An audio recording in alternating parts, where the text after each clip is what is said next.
Hi everyone, I'm Brian Garibaldi, director and therapist at Lake Cook Behavioral Health, and today we're going to talk about play therapy, and specifically my favorite therapy game, Uno, or I call Counseling Uno. So today we're going to talk about a specific game that I use in therapy, and I use this all the time. Not literally all the time. I use this a lot, okay? And we're going to actually do a live demonstration with Dylan here. Hi, Dylan. Hi, I'm Dylan. I am the director of some of these videos that you see here, as well as the editor for these Lake Cook Behavioral Health videos. He's part of my video team, but today he's going to be a client. He's going to be like working with a client. So we're not maybe getting into like intense family stuff, but you're for sure going to get like a feel for like how I operate things, literally what I do and how I leverage this game. It's for sure my favorite. If any clients see this, they're just going to laugh at me. They're like, we do this all the time. But it's just a great tool, okay? So we're literally going to go into how I use Uno. The first thing I do is start with just a regular game of Uno. And I might not go through the whole thing here, okay? So I play here. First we hand out the cards. If you don't know how to play Uno, well, watch some videos on that. I'm sure there's whole people making tons of money just like on how to play cards and stuff like that on YouTube. Mm-hmm. All right. So I usually start off with 5 cards, and when we play later, you're gonna see why. Normally Uno's like 7. We're gonna do 5 cards. You can look at your cards, of course, here. If you know Uno, there's 4 colors and wild. Okay. The first thing I do when I play Uno is I'm really focused on the play. I'm not focused on like talking about anything or too much here. We're just focused on the play because it's a critical part, especially early in my relationship with the clients. I focus a lot on the play. So I pull the card off. You can see this in video, okay? Yellow 7 is the card. And so we're going to play regular Uno where he matches the number or the color of the card or the wild. So he plays his card. All right, we played a lot of this. I kind of go through this. There's a lot of little variations of Uno. And so he matches the color. First, I make sure people know how to play. I mean, there could be kids or a little smaller kids, or if I'm playing with the family. So I play this with kids. I play this with families. But there's a lot of little nuances of how Uno's played. So before I get too therapeutic with my Uno, as far as like talking about stuff, I want to make sure we're like clear on the rules and stuff. And I just do that through playing. Let's see. Oh, here's a good example. Draw 2 card. All right. He has to draw 2 cards. Does Dylan? Do you lose your turn, Dylan? Yeah, it's back to you. Right. So often people lose their turn. Sometimes when I play 2 people Uno, it's a little brutal to lose your turn, and I kind of actually I let you kind of direct that. Like I don't care. I'll play either way. Mm-hmm. Like it doesn't matter to me, and it's not that consequential. So all right. So you lose your turn. It's me again. So it's a little more brutal of a rule here. Here's the next card, okay. I wonder how this will work, but... Alright, reverse. So 2-player reverse, I just mean it goes back to you, I see. Yeah, my turn again. See, we're just kind of ironing out some rules here, so when we get more talk-like, just kind of figure it out. I'm switching it to blue. Blue, okay, I dig blue. Uno, I have 1 card left, say Uno. And then it's your turn. Yeah. He's thinking about it. And I win. All right, so there's a little bit of nuance as far as that, like a draw 2 or draw 4. Do you lose your turn? Oh, or if you can't go, do you keep drawing or do you draw 1 card? How do you play normally? You keep going until you get the card. You keep going, okay? So you could pack a lot. Yeah. Usually when I play this way, we only draw 1 card and they kind of pass. Okay. All right. So as long as it goes with, I can play with the family. I might play just a few regular if it was a short game. But let's get down to the meat and potatoes here. Counseling Uno, okay? So I handle the cards again. This is a very flexible game. Again, 5 cards. Now, when we play a card, we're going to talk about stuff. When you play a yellow card, we're going to start with the most basic version. Something that makes you happy. Like sunshine, right? Yellow, sunshine, happy. Kids love this stuff, right? Okay. Red card, something makes you angry. Blue card, something makes you sad. And green card, when we talk about like videos or video games or like something fun. That's green? Yeah, green. Okay. And I usually draw my dry erase board, which is actually on the other side. But I usually draw so people remember the categories and stuff like that. So they can check. I do this like all the time. But a parent might not ever do this and they want to check it. All right? So you play a yellow card first. You're going to talk about something that makes you happy. Okay. What makes you happy, Dylan? Good music. Good music makes you happy. Yeah. Any kind of music you like? I like rap music. Like rap music? Okay. So, I can't just let him talk, but I kind of elicited a little more discussion. Okay? It's early on, though. There's a lot of Uno to be played, so I'm going to move on here. I can't play a card, so I got to grab one. Yellow card. Well, what makes me happy? I like to mountain bike. So fun mountain biking, and it's been kind of rainy, so I haven't been mountain biking much. So you'll notice in this version of Uno, I, as the therapist, I'm playing too. I didn't just talk about his, like, things that make him happy. I'm talking about my things, whether it makes me mad or maybe what makes me sad. All right, this is for a therapist. You're not a therapist, but as a therapist, this is like kind of a big deal about how much am I disclosing, how much of me is in session. Am I talking about how deeply am I talking about what makes me sad? And because session's not about me, it's about my clients. At the same time, I think me particularly, I think I leverage being pretty real and genuine with my clients. So I feel like some of that about me in session, I really feel like really builds rapport and really kind of like adds to the therapeutic connection, and then adds to my therapeutic effectiveness. Okay, but it's for sure, especially for like lots of trigger issues, you may have to be careful how much you're going over in this game. Okay, and then as a therapist, be in your own therapy, iron that crap out. All right. So, and you'll see more as you go. Okay, I left mountain bike. Your turn. All right, I have to draw for It's to draw a card. Okay. Just one, you saying? Yeah, just one. Okay. Well, all right. Still have to, Well, we have a horrible color here. I have to draw again too here. All right, I can't go. Back to me. Okay. All right, 7. He's okay. Yeah, what else yellow, makes you happy? Yellow 7. Yellow 7. Hanging out with my friends makes me happy. Hanging out with his friends. Cool. Yeah. Are these like friends from school? Right. Friends from school. Yeah. Friends from school you hang out with. Cool. Yeah. Do you think you have like tons of friends or like? I have a pretty Little close knit friend? group of friends, but apart from that, I think I'm pretty friendly with a lot of people. Okay. Yeah. So you're pretty friendly. You probably have. I think when you people can engage people a lot, they can accumulate. Sure, a lot yeah, of people around them. All right. Cool. All right. I'm desperately looking for a number or something like. Oh, here we go. Green. I'm gonna talk about videos. Let's see. One of my goals as an adult is to get back to gaming. Is that a weird goal to have? Like, No. Like I used to like play strategy or MMORPG games. Oh, I'm gonna yeah. get back to that. What kind of games? So, the last one I played was Star Wars: The Old Republic. Okay. You know that one? Not particularly. It's like a Star Wars massive multiplayer. Okay, I online can imagine. game, Yeah. That one. But I played some Minecraft because all my clients were playing Minecraft and stuff like that. So that's one of my goals. Okay, cool. All right, Green 7 to you. Gotta draw. Look, this could be like all about me. Me and games. Let's see. Videos. I'm like, this whole video thing is new for me. It's very entertaining, at the same time kind of like interesting to see how it turns out, but I'm way into it. It's fun for me. Okay, back to me. Well, it skipped you. Oh, true. So it's back to you. me. Okay, you see how I was Yeah, take it away. but now I can't go. All right, I can't go here either. Let's see. Nope. Sometimes it's not that talk heavy, but that's totally okay. We're just playing. I can't go again. Who shuffled these cards? You. Oh wait, I did. Oh yeah. Here, I can do this. Yellow. More happy. Let's think. I like sugary foods. Okay. Makes me happy. Yeah. Sugary foods make you happy. Okay, Yeah. cool. Yeah. Any kind of food you like? In terms of candies, I like Twix. Twix is my favorite. Twix. candy. Okay, cool. Yeah. That's a solid one. I mainly eat those in a Halloween Hang time. on, this is gonna skip you now. Oh, skip So me. it's I back to totally me. forgot. All Alright, so this is very interesting. I think you can learn a lot about people, about how they play, especially younger kids, how they play.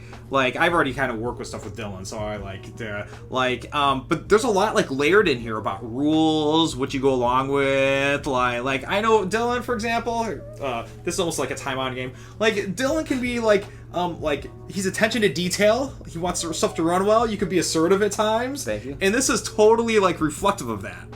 All right, it's just what I call micro interaction. Cool. It totally reflects that. I already knew this about him and stuff like that. Mm-hmm. But it speaks loads even during play. All right, go on.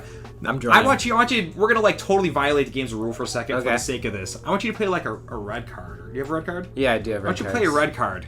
All right. All right, we're changing like what's actually down here. We're gonna like act like it's a red card. All right. All right, what's something that makes you mad? Something that makes me mad is when people don't listen to me. When people don't listen to you. Yeah. Like it makes you mad. Right. Like they don't like respond. Like they don't respond to you, or they don't. This is relevant for my job as a counselor right now. So like a camp counselor. Yeah. So when right? I'm giving directions to kids and they're not responding to that makes me. When kids upset. don't listen to your directions Right. in camp. Yeah. Like so, I'm already like I'm already doing reflection, summary, like basic counseling skills, just in the guise of the game is what I'm doing. Okay. So that kind of stuff like makes you mad. Okay. Yeah. If clients have certain things we're working on, let's say emotional regulation, here's time where we could like take extra time to process something. And there's certain times in this Uno, like you put the card where we might like talk about stuff, whether I put the cards down or not. You know, when we both put the cards down and we start talking, that like it happens very naturally that we're gonna talk about stuff. Let's say we did deep processing about little kids not listening to you, and you're like you can really get into topics. Sometimes we never finish the Uno game. I try it at the end, like try and make sure we finish. You know, just see who we're. But sometimes like a guy your age or a little older, for example, that like are in here intentionally working on stuff. We may never finish the game because it was a good launching point about like what's going on with you and like the stuff that people need to work on. Okay, so again, we could do this with things about being sad or whatever cards are. Now, I usually don't do as much just straight feelings unless it's like early on with the client. But this can be done like, let's say I have a 10-year-old whose parents are divorcing. We can assign different things to the card. Red might be like, say something about your mom. Blue might be like, say something about your dad. Yellow might be school. I like when the like yellow in school. I like when it matches the color. It goes on our rhyme. We might process something with school for a while. Okay, and I can mid-game change the topics if everyone's game and I try to do a cooperative way about the stuff we're going to talk about. This does a number of things. It engages topics. It's sometimes it controls the pace of something. Let's say I knew being mad was a trigger topic for you. You might be like, oh, I get mad at kids at school. I go, oh, okay. I might like gauge how much we're going to talk about that then, if I want to ease into the topic. Right. And I might, especially because we could play red for like 5 minutes, right? And I might go to my turn. I go, okay, I might not prompt anymore. I might just do my turn. And then it might come back to you. And then you play a red card. And then we might talk more if I feel that like you're ready for it, or I might prompt more. So there's something about, you can really control the pace of the interactions also. Like with just talk therapy, when you start talking about you being mad, I think it's hard to just like, hey, we're not going to talk about that for a second, and like interrupt it. It's just like socially weird. Sure. So there's stuff about play that often you can moderate the pace of something. I always found, like, I've done play therapy like using ping pong. Okay. When I worked in Barrington, we had a ping pong table. And sometimes if we had a serious topic, I like hold the ball for a second, be like, hey, how was that for you? And when I hold the ball, we talk about it. Just the fact that I stopped the game for a second, like engage stuff in a deeper way. Nice. So that's a huge benefit of like play therapy. Let's see. This is a great game for like families. Like, imagine like your parents were here. And we're playing Uno about, and one of the things is like rules at home. You're like later in high school, and sometimes parents have trouble like, hey, they're 17, 18, like maybe they should be allowed to do like way more stuff, like all sorts of, I'm sure your guys, friends or yourself, like, okay, what's the new rules? So like, it's a time to like discuss those things. And guys, there's good research on this. Guys in particular, especially like resistant guys, means people who don't want to talk. Guys are especially focused on what I call the sanctity of the game. The fact that it's a red card and it's your turn and you have to say something, especially guys are like, they take it very seriously. I'm not saying women don't, but there's like good research on child development like this. So even people who are quiet or resistant, they're usually on board. They have to play the game. Yeah, like internally, they're like, they know, oh, this is what the game is. And in play, you can engage things that you normally people would not even talk about if they're quiet or they're shy or something. Like I've asked somebody a question, like a client of mine, they won't answer. But if the same question is on like a on like a post-it note on the dry erase board, and we're shooting with the Nerf gun. For some reason, it's total game topic. Like, they shoot the question with the Nerf gun, they look at it, it's the question, I get a soliloquy essay on this. But if I just asked them, they're not saying anything. Sure. Yeah. So play is super good at eliciting all that stuff. Especially with family. Alright, I don't have a family example here, but I usually with family have set rules. For example, the person talking has the floor. So you talk about you're mad, or let's say Red was talking about rules at home. You're like, the rules at home are dumb, they suck, I hate it, my mom does this. As long as they're not like demeaning or it's getting too critical of someone, that person has the floor. The parents aren't allowed to talk. They just have to listen. Alright, it needs to be done in a respectful, productive, therapeutic way. But like having that forum for that is like huge. It's huge for kids. So, alright, well let's play just a few more of these, a few more cards, and then we'll like so that was your. I'm gonna play my mad one. What makes me mad? Let's see. What makes me mad? I'm a pretty cool character, but technology. I mean, this is real. Technology makes me mad. I was just complaining about the RAM in that laptop, right? Right. Slow Wi-Fi when I'm trying to upload videos. Technology, like I lose my cool a little bit. Mm-hmm. Fortunately, just like game and technology, like I just want to get work done, and I'm like, so that makes me super mad. Right. All right, we'll do one or two more. Okay. What else makes you mad? Oh, 3, red 3. Waking up too early in the mornings. Waking up, like having to wake up, or like you automatically wake up? Having to wake up for something. Having to wake up in the morning. Okay. Yeah, like maybe I didn't finish my homework the night before and I have to wake up an hour early. That makes you mad. And I'm just exhausted, yeah. Where are you mad at? I'm just mad that I didn't get enough sleep the night before. You're mad that you didn't sleep. What exactly are you mad at? That I have to be up that early. So you're mad at, like, the place you have to go, or the homework, or... I guess it could be directed at the homework, like, oh, now I have to do you know? Like, so you're mad at the homework? Sure, let's do it. Let's go with that. Yeah. Gotcha. He's mad about the homework of it. Okay, cool. I'm going to play one card. We're going to end with this card. Draw 2. What else makes me mad? I think I get mad at myself when I don't make time to work out. Alright, so look, I have a little self-disclosure going on. Alright? Some therapists, like, do not operate that way at all.